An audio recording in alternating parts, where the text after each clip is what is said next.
Hey everyone, this is Pranav from DevRel team of Router Protocol, and I welcome you all to the module 7 of building on Nitro.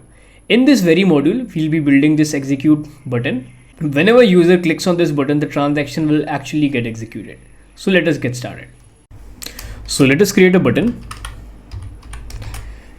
and call it execute transaction. Cool. Now let us create a function for executing the transaction and write const get transaction. It is going to be an async function, so let me write async, and it takes params, it takes code data, and has to be an arrow function. Cool. Now let me define an endpoint, so let me write const endpoint is equal to v2/transaction. Cool. Now let me write const transaction data URL is equal to Pathfinder API URL /endpoint.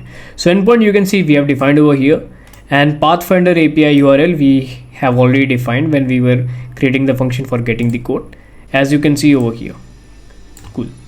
Now let us open the try block, and inside that let us write const result is equal to await axios dot post, because it is a post request, and it takes transaction data URL, and it takes an object in which first we need to give the elements of the code data, and then let me give the slippage and let it be 0.5 as of now.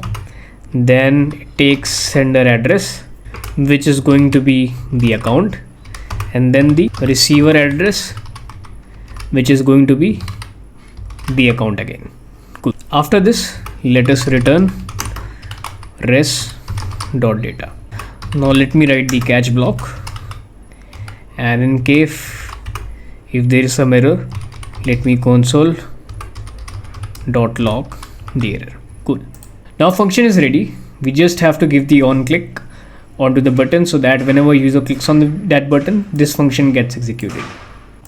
So let me come over here and write on click and create an arrow function. It is going to be an async function, so let me write async over here. It is going to be similar we did for check allowance. So if window.ethereum is there, if it is able to recognize window.ethereum, then we can console.log detected, just to make sure that it is able to get the window.ethereum. Cool. Next, let us open a try block and write const accounts is equal to await window.ethereum.request, and it takes, which is going to be eth request accounts. After that, let's create a provider, so let me write const provider is equal to new ethers.providers dot web3 provider and pass window.ethereum inside it. Cool. After that, let's create a signer, so const signer is equal to provider dot get signer. Cool. It basically has to be inside the try block, so let me write it over here. Cool. Now let me call the get transaction function, passing in the parameters inside it. So as you can see, we are calling the get transaction function over here. So the first parameter it takes is from token address, which is the token address of the EFT tokens we have on 4G chain. So let me give the address for it. The second parameter it takes is to token address, which is the token address of the EFT tokens we have on Holisky chain. So let us give that. The next is from token chain ID, which is the chain ID of the Fuji chain, which is 43113. Then we have to chain ID, which is the chain ID of Holisky chain, which is 17,000. Cool. Now next, let us execute the transaction. So const tx is equal to await signer dot send transaction, and it takes transaction response dot transaction. Cool.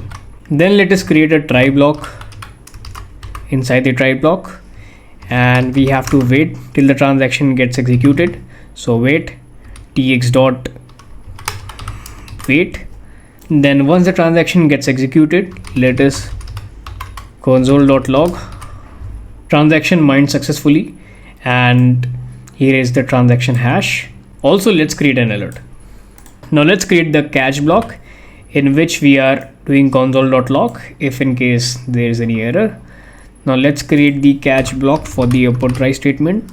So let me write catch and console.log in case if it's there any error. Cool. So our function is ready, our button is ready. Now let's test it. Let me write npm start. So the balance of AFT tokens on Fuji testnet is 2.29 and the balance of AFT tokens on Holinsky chain is 22, right? So now let us enter the amount. So we'll be transferring 0.1 AFT tokens from Fuji chain to Holinsky chain, and let me click on get code. It says done. If I click on check allowance, it says enough allowance. That means our forwarder can safely move our assets on our behalf. Then let us click on execute transaction. So as you can see, the MetaMask pops up. Let me confirm the transaction. So it says transaction mined successfully. If I refresh the page, so now you can see the balance of AFT tokens on Fuji chain is 2.199 something, and the balance on Holinsky chain is 22.1. That means 0.1 AFT tokens successfully got transferred from Fuji chain to Holinsky chain. So this was all about how to build a simple DApp using Nitro. I hope you enjoyed the video. See you in the next one.